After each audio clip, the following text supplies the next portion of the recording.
வணக்கம் நண்பா. உலகத்தில் பல இடங்களில் மழை பெஞ்சிக்கிட்டு தான் இருக்குது. அந்த மழையோட அளவு 4 மில்லிமீட்டர் 8 மில்லிமீட்டர் இருந்தாலும் ஒரே நேரத்தில் 20 மில்லிமீட்டருக்கும் அதிகமாக மழை பெய்கிறத மேக வெடிப்புன்னு சொல்கிறாங்க. இந்த மேக வெடிப்புங்கிற நிகழ்வு நடக்கும்போது ஏன் அதிகமாக மழை பெய்யுங்கிற காரணத்தையும், குளோபல் வார்மிங் அதாவது புவி வெப்பமயமாகிறதுக்கும் இந்த மாதிரி மேக வெடிப்புக்கும் ஏதாவது சம்மந்தம் இருக்காங்கிறதையும் இந்த வீடியோவில் பார்க்க போகிறோம். இந்த சேனல் பிடிச்சிருந்தேன்னா கீழே இருக்க சப்ஸ்கிரைப் பட்டன் பெல் ஐகானை கிளிக் பண்ணுங்கள். அடுத்தடுத்த வீடியோஸ் உங்களை வந்து சேரும். இந்த மேக வெடிப்புன்னா என்னன்னு பார்க்கறதுக்கு முன்னாடி மழை எப்படி உருவாகுதுன்னு பார்த்துடலாம். கடல் நீருங்கிறது சூரியனோட வெப்பத்தினால ஆவியாகும் போது அது வானத்தில் போய் மேகமாக மாறுது. இந்த மேகத்தில் எப்போ குளிர்ந்த காற்று படுதோ அப்போ மழைங்கிறது நமக்கு கிடைக்குது. இதே மாதிரியே தான் இந்த மேக வெடிப்புங்கிற நிகழ்வும் நடக்குது. ஆனால் கொஞ்சம் வித்தியாசமானது. ஃபர்ஸ்ட் இந்த மேக வெடிப்புக்கு என்ன டெஃபினிஷன் இருக்குன்னா, ஒரு 20லிருந்து 30 ஸ்கொயர் கிலோமீட்டர் ஏரியாவில் 1 மணி நேரத்தில் 100 மில்லிமீட்டர் அளவுக்கு மழை பெய்கிறதுனா அதை மேக வெடிப்புன்னு சொல்கிறாங்க.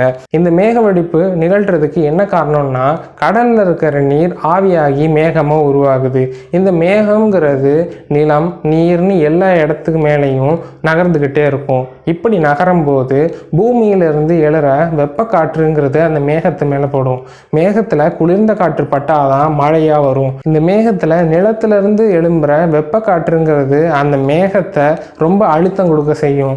மேலும் அந்த மேகத்தில் இருக்கிற தண்ணீருங்கிறது கீழே விழாமையும் இந்த வெப்ப காற்று தடுக்குது.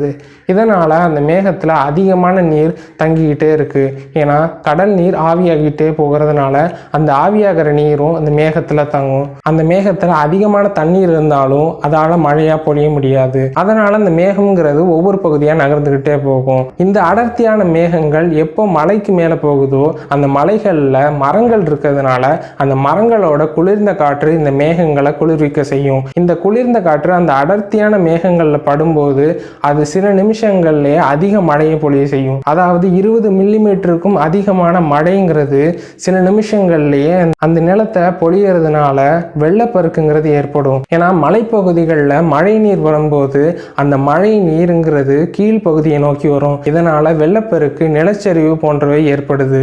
இந்த மேக வெடிப்புக்கு இன்னொரு காரணமாக இருக்கிறது புவி வெப்பமயமாகிறது தான். ஏற்கனவே இந்த நிலத்திலிருந்து எழும்புற வெப்ப காற்று தான் மேக வெடிப்பு உருவாகிறதுக்கு காரணமாக இருக்கு. மேலும் குளோபல் வார்மிங்னு சொல்லப்படுற புவி வெப்பமயமாகிறதுனாலையும் இந்த மாதிரியான வெப்ப காற்று அதிகமாக அந்த மேகத்தை ஹை ப்ரெஷருக்கு உள்ளாக்கும். இதனால குளிர்ந்த காற்று அந்த மேகத்தில் எப்போ படுதோ அப்போ அதிகமான மழையை அந்த மேகங்கள்ங்கிறது வெளியிடும். இதனால தான் இந்த மேக வெடிப்புங்கிறது ரொம்ப ஆபத்தாக கருதப்படுது. இந்த மேக வெடிப்புங்கிறது நிகழாமல் இருக்கிறதுக்கு நம்ம என்ன பண்ணணும்னா, அதிகமாக நம்ம மரம் வளர்க்கும் போது இந்த புவி வெப்பமயமாகுதல்ங்கிறது கட்டுப்படுத்தப்படுறதுனால மேக வெடிப்பு போன்ற நிகழ்வுகளை நம்ம தடுக்கலாம். ஸோ இந்த வீடியோ உங்களுக்கு பிடிச்சிருந்ததுன்னா மறக்காம லைக் பண்ணுங்க, உங்க ஃப்ரெண்ட்ஸோட ஷேர் பண்ணுங்க, உங்க கருத்துக்கள் எல்லாம் கீழே கமெண்ட்ல சொல்லுங்க.